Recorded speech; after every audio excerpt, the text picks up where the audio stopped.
2010 Western MNC foreign direct investment increase of 3.5 times as opposed to only 3 times for China is due to the China threat, according to the author.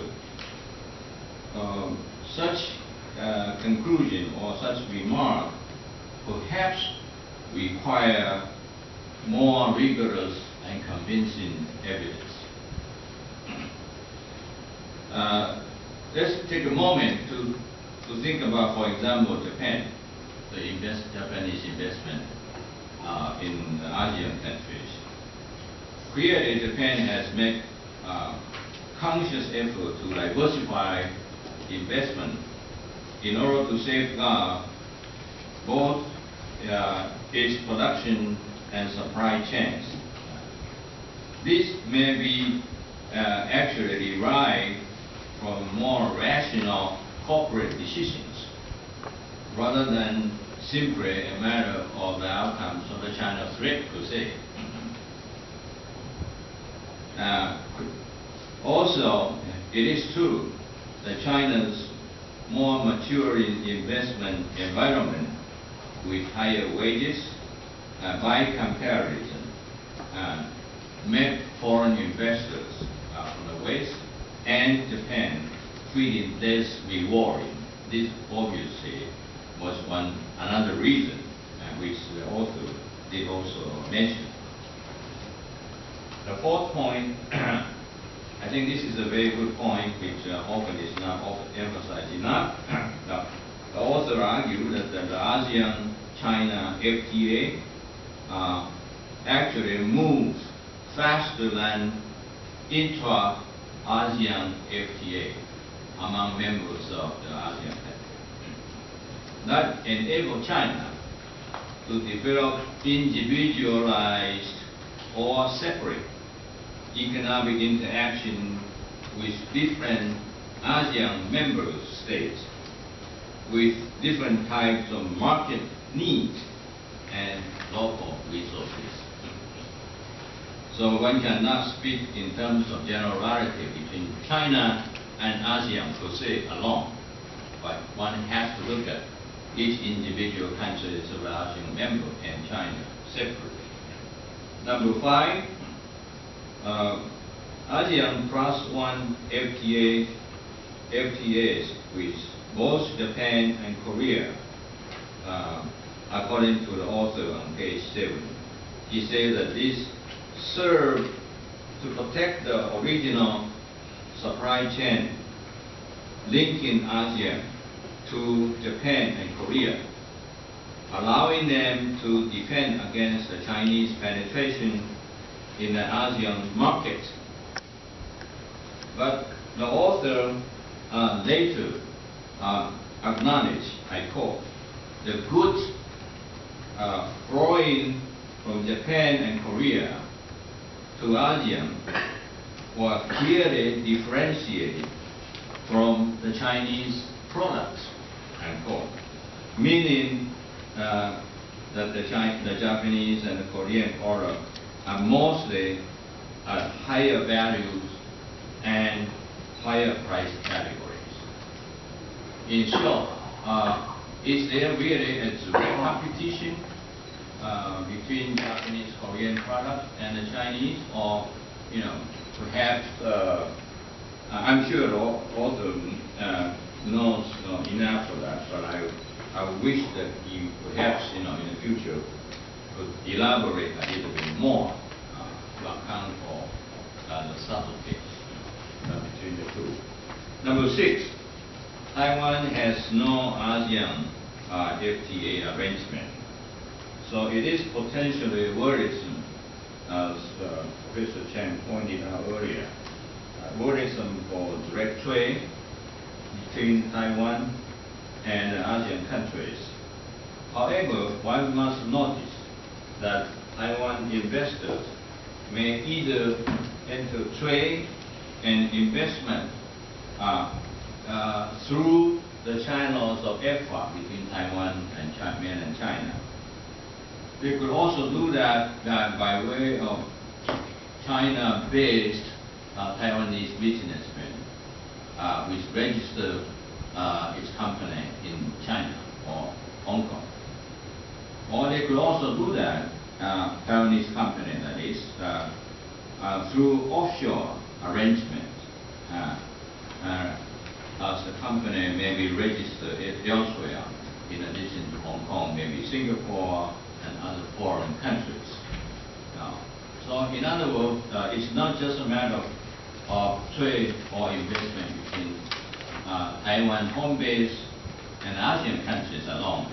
It goes through different routes.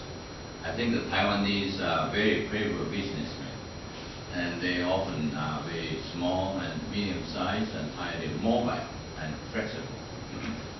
Number seven point, the author correctly point out that the declining waves of offshore sourcing, which enabled Taiwan previously to orchestrate an efficient production network to serve their MNC clients in the West, present Taiwan industry with new challenges. That is, new challenges now. Hence, it suggests, as he pointed out earlier, three possible approaches for Taiwanese manufacturing industries, although he did not emphasize manufacturing industry, but I think I probably would like to add manufacturing industry to stay competitive in the changing international trade environment. Number one is to develop their own brands, product brands. The second point is for them to become partners of local firms in China and the ASEAN states by contributing technological know-how to the local companies. Number three is to become partners of MNC of both United States and Europe in developing local-oriented products.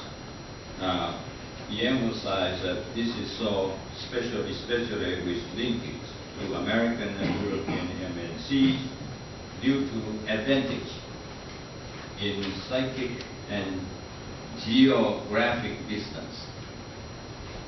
I don't know what psyche, how important would that be, but anyway. But what should be the priority, given all of these three approaches that, as Professor Chen pointed out? Looking from the standpoint of Taiwan's government, what should be the priority among the three? The government's guided development strategy. Perhaps it will be more helpful to differentiate different categories of industry for each approach and analyze them. Now I add quickly last 3 points for Professor Chen. Perhaps he'd like to elaborate. Number one is that the articles does not address to one important sector of Taiwan economy, namely finance and service industry. I think it focuses principally on manufacturing industry. But the finance and service industry is very critical in Taiwan's economy. Briefly, let me point out that it consists of 70% of Taiwan's GDP, which employ 58% of workers. And however, in the last 10 years, these particular sectors contribute only 45% of the GDP growth. Meanwhile, the manufacturing sector, which is about 30% of GDP, contribute 55% growth rate. what solution would be in light of Taiwan's small size and still over cautious in adopting liberalization policies? I think the service sector how to break out of this in the future development under the current environment.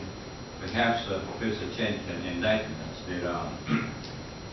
The second point concerns the marginalization of Taiwan. People have talked about regional integrations, TPP, RCEP, and between Taiwan and mainland China, EFTA. These are all potential mechanisms to link Taiwan with other economies. Recently, I had an opportunity to lead a delegation at the invitations of China. One of the gentlemen here did join me to Zhejiang University. To my surprise, the topic of mutual exploratory discussion was on TPP. I never thought that the Chinese would be interested in that, but they did. And they also told us that it was the first meeting the Chinese themselves ever get together to talk about TPP. And I noticed that, in fact, there have been many well-written articles by Chinese individual experts on TPP. What I did not know is that why, up to that point, if they were right, that they have not discussed in a form of some kind of conference. And certainly it was the first time that expert scholars from Taiwan were able to face-to-face discuss the issue with the Chinese counterpart on questions of TPP. I was overjoyed by hearing one official from Beijing who declared that China's participation in the TPP is no longer the issue. The issue is the roadmap altogether. Okay. Final point, very quickly. Taiwan